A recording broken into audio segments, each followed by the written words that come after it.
What a lot of us don't recognize when it comes to abusive relationships is that there's actually a predictable pattern of events. Abusive relationships are cyclical, meaning that there is a cycle of abuse. And when you can recognize a cycle of abuse, whether you are currently in the relationship or you're already out, it's going to empower you to make choices that are going to best benefit you, best benefit your health, and help you begin to heal and finally find freedom. So today we are diving in to the cycle of abuse. So what is the cycle of abuse? The cycle of abuse was first created and made popular by Lenore Walker in 1979. Listen to that for a second. 1979. It is right now at the time of this recording, 2021, which means it hasn't been even 30 years since this was created. Most research behind abusive relationships is relatively new. Why does this matter and why is this important? A lot of the times people can get stuck thinking that the problem with relationships nowadays is they just don't have the good old determination to fix what's broken like they did in the old days. The reality is that while there definitely is some elements of healthy relationships that have lasted a long time, and some people do let go of something good anytime something gets hard, but there's also a lot of abuse that was societally accepted and even encouraged. When you can recognize the cycle of abuse, you can go through and go, oh my gosh, that's exactly what happened here. This is what happened. This is what happened. And that's why I reacted this way because I was in this phase. Getting this realization is going to give you a sense of understanding of yourself, understanding of the situation. And I truly hope that this is going to provide you with just a little bit of relief because I know how crushing that guilt can be. It's important to note that this cycle of abuse can apply to not only romantic relationships. This can happen between coworkers. This can happen between a boss and employee. This could happen in any organization, platonic,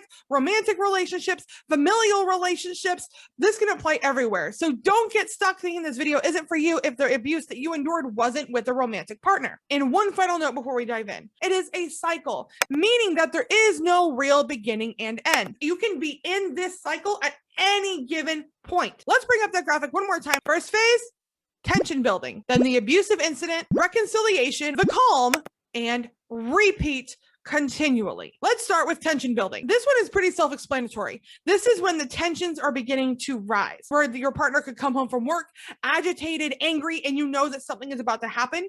It could be that deafening silence where it's just like, oh my gosh, you could cut the tension with a butter knife. And you know what? Now that I say that, there is a scene from a Scooby-Doo movie that I think of every single time. I can't remember which Scooby-Doo movie it was, but they were out on a boat and there was a ton of fog.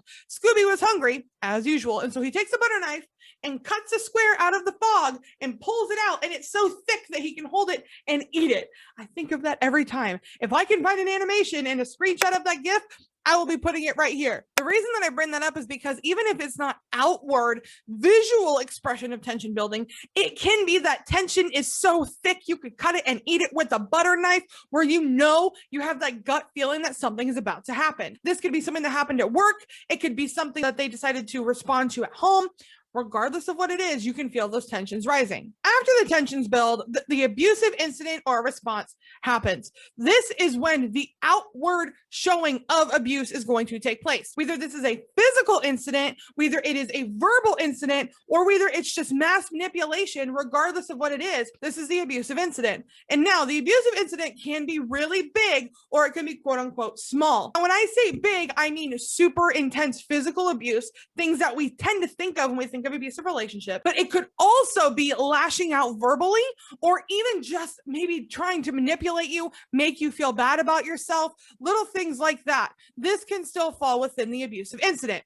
Sometimes it's in the tension building phase, but knowing that that is still abuse and recognizing that those quote unquote smaller things, they're not smaller, but it's easier to think of them that way. That's going to help you as you begin to work through this and recognize this cycle in your relationship. After the abusive incident comes the honeymoon phase. This is where they apologize or they bring home flowers or maybe they take you out to fancy dinner or they do that thing that you've been wanting to do, but they've been putting it off for a long time. This is the thing that gets us to stay. Contrary to popular belief, victims do not stay in relationships because they enjoy being abused. Victims stay in relationships. We get caught up in this honeymoon phase. The I'm sorry's, the I love yous, the really good physical intimacy, whatever it is, having those moments, it's like, Maybe he didn't mean it.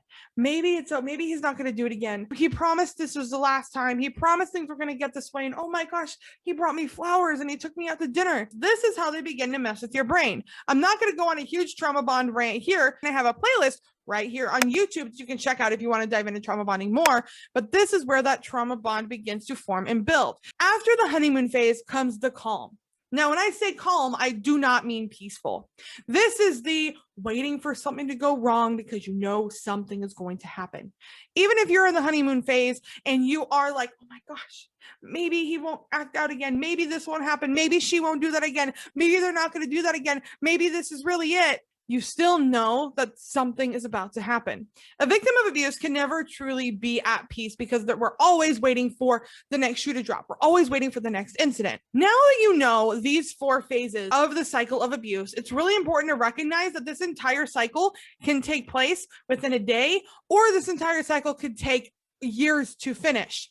There is no specific time frame on any of these phases of the cycle. Maybe the honeymoon phase lasts 4 months, the calm lasts for a week, and then the tensions are already building again. Maybe the tensions build within an hour and the abusive incident takes place, and then the following day, the honeymoon phase begins and it lasts for longer than it did last time. This is where a lot of us can get stuck and get in real big trouble. Because of the fact that there's no specific time frame on each of these things, it becomes really easy to convince ourselves that the honeymoon moments, that honeymoon phase, if it lasted longer than it did last time, then it means that it's okay because they're being good for us right now. They're being okay for us right now. They're doing whatever it is they need to do to keep us around. But the more that happens, the longer that they can pull that honeymoon phase out before they do another abusive incident, you're going to get trapped into the thinking that the honeymoon phase is going to come back stronger each and every time, because this is what your brain's going to latch onto, keeping in mind that this is a cycle. So I want you to remember that just because you're in the honeymoon phase now does not mean that an abusive incident isn't going to happen. In fact, it is so much safer to assume that, holy crap, I am in the honeymoon phase. That means the next phase is the calm and the tensions are going to build again. Is the calm going to last an hour or is it going to last a week? Are the tensions going to build within 10 minutes or are they going to take a week before he finally lashes out at me? Keeping this in mind is super important and super powerful. Now, there may come points within the abusive relationship that it doesn't always do a complete cycle, or you may not be able to pinpoint the full cycle. There may be times where there's just a ping pong between abusive incident and calm, abusive incident and calm. And this can happen especially later on within the relationship because the honeymoon moments don't need to be as long because they know that it's going to be a lot easier to keep you around. The longer you are with the abuser, the more they're going to mess with your brain and they are going to get you in a place where they're going to essentially brainwash you. The longer you're with them, the more addicted you're going to become. The more addicted you become, the less effort that they have to put out to hide the fact that they are in fact an abuser. So now that you know this information, what now? First off, if you are currently in the relationship or you didn't even realize that you were in an abusive relationship, but as you begin to look at the cycle, you see that there may be something going on, it is time to get out. If you currently are not in a safe place to leave this second, begin to make a plan. Talk to somebody, find your local DV shelters, talk to people, make sure people understand what's going on so they can make sure that you stay safe. Just make people know what's going on and begin to make an exit plan. Pay attention to the schedule of the abuser. Do what you need to do. Make sure that you and your kids are safe. Ultimately, that is the most important thing. If you're already out of the relationship, why is this important? Like I mentioned in the beginning, this can bring a lot of awareness and it makes things make a lot of sense. The more information that we have, the harder it is for our brains to continue to pile on the guilt that we feel for staying for as long as we did. Whether you stayed for a week or a year or a decade, every second is too long. And we as survivors are going to harp on that. But the more education that you have, the more you're able to go, oh my gosh, you know what? I don't have full control over this. I did not at the time know what was going on and my brain was in survival mode.